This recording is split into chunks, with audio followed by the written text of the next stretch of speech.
سلامونه، زه ډاکټر نوید خپلواک یم. نن مو د بحث دپاره په نارینه کې جنسي هارمون یا ټسټاسټیرون ټاکلی دی. که چیرې له نورمالې اندازې کم وي، د جنسي کمزورۍ سربیره په ډیر کم فزیکي فعالیت یا په ډیر کم کار کې د ډیرې ستړیا احساس کول، بې دلیله خفګان، ژر غوسه کول، همدارقم په غوسه کې لړزیدل، موډ آف وضعیت، کله خوشحاله کله خفه، بغیر له دې چې کوم معقول دلیل ولرو یا کومه ناروغي ورسره ولرو.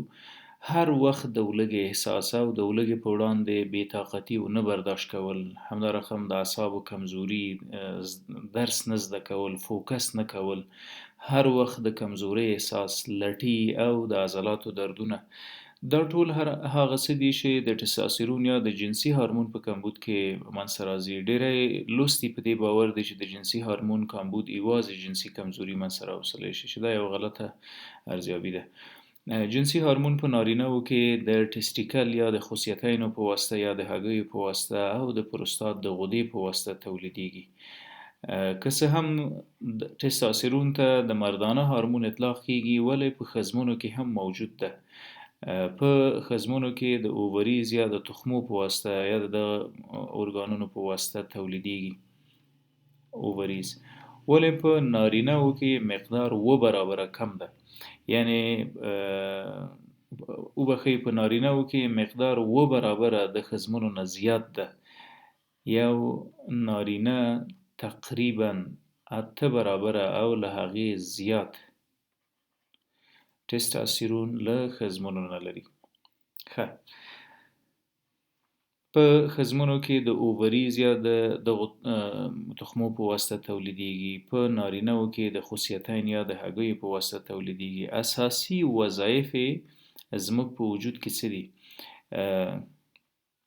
د نارینه د جنسي ارګانونو یا د سکس د ارګانونو د ډیولپمنټ یا د ارتقا او د ودې سبب ګرځي، چې په هغه کې ټسټیکلز موجود دي، په هغه کې د پروستات غده موجوده ده، پروستیټ ګلند، په هغه کې سیمینل ویزایکل وړې نورې غدې دي چې د ایجاکولیشن یا د انزال په وخت کې سپین ترشحات یو ځای کوي د سپرمو سره. ورسره د هډوکو او د عضلاتو جوړښتونه د ټسټاسټیرون د وجې کېږي. ډېری وخت به مو اورېدلي وي چې د زیبایي اندام کوونکي یا جیم ته چې څوک ورځي ټسټاسټیرون نه استفاده کوي، هغه چې مسابقې لري په خپلو عضلاتو کې د ټسټاسټیرون انجکشن کوي. معنا دا چې دا ټسټاسټیرون د عضلاتو د قوت، د سټرینث او د هغې د حجم او د غټوالي سبب ګرځي. که قیاس وکړو چې ټسټاسټیرون همدا موضوع که وګورو په نارینه‌وو او په ښځمنو کې، د نارینه‌وو جسامت غټ ده نسبت د ښځمنو، ځکه چې ټسټاسټیرون زیات لري. همدارقم یې هډوکي قوي دي نسبت د ښځمنو، او دا د ټسټاسټیرون له برکته. د هډوکو په ساخت و ساز کې آسټیوجنسس کې مهمه رول لري. ښه، د ښځو کرکټر که وګورو، یو عجیبه او ښځو ته محدود کرکټر موجود ده. په دو کې د ټسټاسټیرون لیول دا قضاوت کوي. که چیرې د ټسټاسټیرون لیول په ښځمنو کې له حده زیات شو، نو هغې نارینه‌وو ته ورته جسامت پیدا کوي، غږ یې نارینه‌وو ته کېږي، ږیره او برېت بالاخره پیدا کوي. د عضلاتو جسامت او غټوالی دا د ټسټاسټیرون وظیفه ده. مسکولیچر، د هډوکو قوت او ځواک، دا د ټسټاسټیرون وظیفه ده. په ښځمنو کې دا دواړه معکوس یو څه کمزوري دي، او هغې ته ورته مسکولیچر او جسامت موجود ده، چې په هغو کې د ټسټاسټیرون کمبود او په نارینه‌وو کې په نورمال ډول زیاتوالی ضامن ده. ښه، په هر حال که چیرې ټسټاسټیرون له نورمالې کچې کم شي، د ټسټاسټیرون نورماله کچه له 100 نانو ګرام پر ډیسي لیتر نه تر 3000 نانو ګرام پر ډیسي لیتر ده.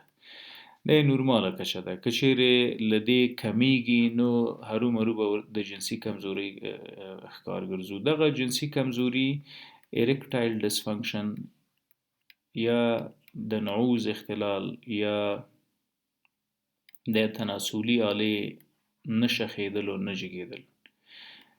ښه، د دې ترڅنګ لاس اف لیبیډو یا د شوق و ذوق کمیدل یا مقابل جنس ته میلان کمیدل دا هم د ټستوستیرون یا د دغه هارمون د کمبود د وجې منځته راځي. د ټستوستیرون کمبود که موجود وي سټیمنا یا غځواک او طاقت د جنسي غریزې د ارضا دپاره هم په نارینه‌و کې کمیږي. نه یوازې دا چې په تناسلي حالت کې حرکات کمیږي بلکې په ټوله کې د جنسي دستګاه په نارینه‌و کې په ټپه درېږي که چیرې ټستوستیرون کم شي. زموږ د قوت یوه بټنه ټستوستیرون ده. که چیرې ټستوستیرون کمیږي نو په ډیر کم فزیکي فعالیت سره ستړي کیږو، د زړه ضربان پالپټیشنز پیدا کوو، دفعتاً یو ډیر کم کار کوو ولې ډیره زیاته ستړیا ورسره احساس کوو، ډیفیوز سویټینګ ټول وجود مخوله کیږي د ډیر کم فزیکي فعالیت سره. دا د ټستوستیرون د کمبود نښه ده. که چیرې د ټستوستیرون په وجود کې کم وي نو داسې علایمو سره مخ کیږو: ډیر زر غوسه کول، قهر کول، غوسه کې لړزیدل، د حلق وچېدل، د زړه د ضربانو زیاتېدل او بالاخره وروسته بیرته پښیمانه کېدل کله چې عادي حالت ته راځو. دا د موډ آف او موډ سوینګ علایم دي. که چیرې ټستوستیرون په وجود کې کم وي په طبیعي لارو چارو یې څنګه زیاتولی شو، دغه مهم موضوعات دي. یو څه چې دا باید ستاسو یاداشت ته در ورسوم. ښه، له ټولو مهمه د ټستوستیرون د زیاتوالي دپاره باید موږ هغه علت پیدا کړو. ډیری وخت ډایټ یا خواړه د دې علت ګرځي چې موږ د ټستوستیرون په وجود کې کم ولرو. هغه خواړه چې ډیر کاربس یا خواږه لري، ارټیفیشل سویټس، دا چاکلیټونه او په اور او په حرارت پخ شوي هغه خواږه چې موږ په ورځني ژوند کې خورو دا د ټستوستیرون د کمبود سبب ګرځي. له دې باید ډډه وکړو. ځینې پروټینونه موجود دي لکه فش پروټینز یا په د ماهي په غوښه کې چې کوم پروټینونه دي دا د ټستوستیرون د زیاتوالي سبب ګرځي. نو بهتره ده چې په خپل غذایي توکو کې د هر څه د ځان سره ولرو. همدارقم اومیګا 3 فټي اسیډز، اومیګا 3 فټي اسیډز چې دا د ماهي غوړي دي او د ماهي په وجود او په غوښه کې پیدا کیږي. نو دا بهتره ده چې لکه د پروټینو په برخه کې چې ماهي مهم هم ده. همدارقم ځینې مهم شحمیات دي چې ټستوستیرون زیاتوي. دغه ټستوستیرون دغه اومیګا 3 فټي اسیډ نه تنها د ټستوستیرون د زیاتوالي سبب ګرځي بلکې د ایچ ډي ال های ډنسیټي لایپوپروټین د زیاتوالي سبب هم ګرځي او دا د زړه د صحت لپاره ډیر مهمه ده. ښه، په ډایټ کې هغه خواړه چې سپایسي او فاست فودز دي، بازاري خواړه، له دونه باید ډډه وکړو ځکه دا ټول په وجود کې د انفیکشنز، د التهاباتو، د عفونتونو سبب ګرځي. دغه عفونتونه او التهابات مستقیما د کارټیزول یا د سټرس هارمون زیاتوي. کله چې د سټرس هارمون زیات شو نو د ټستوستیرون لیول راغورځېږي، د ټستوستیرون د بلاکیج سبب ګرځي.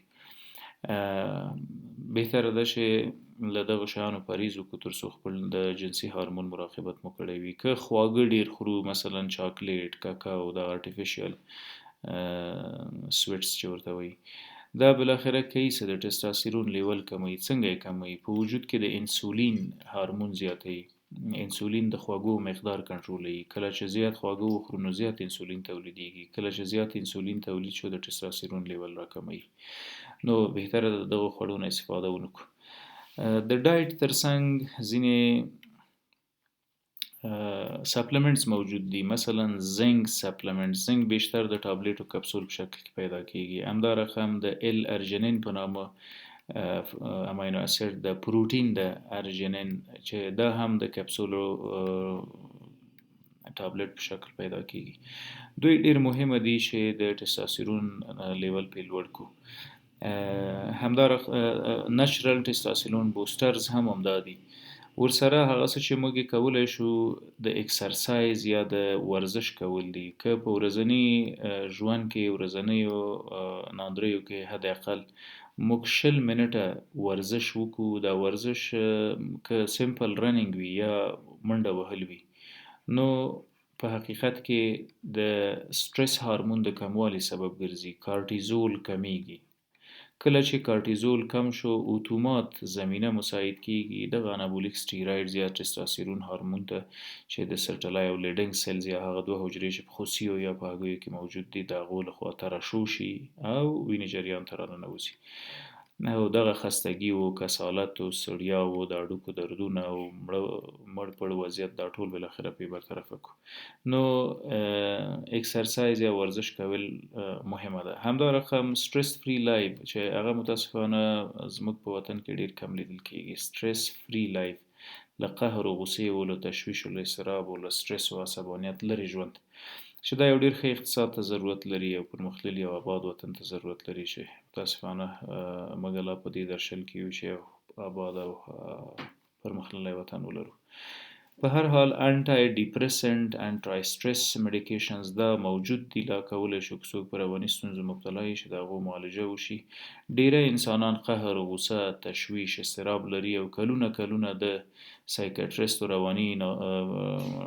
د رواني ناروغیو ډاکټرانو نه درمل خوري ولې په حقیقت کې هغوی دغه درملو ته اړتیا نه لري دوی د ټستوستيرون لیول معاینه کوي که چیرې ټستوستيرون له 100 تر 3000 نانو ګرام پر ډي سي لیټر و د دې ټستوستيرون نورمال د نور اسباب او ضوابط د تکلیف ولټي کې چیرې د ټستوستيرون یا جنسي هورمون لیول کم شوی وو نو بهتره ده چې دا موضوع د خپل معالج ډاکټر سره لنږدې معالجه کو مننه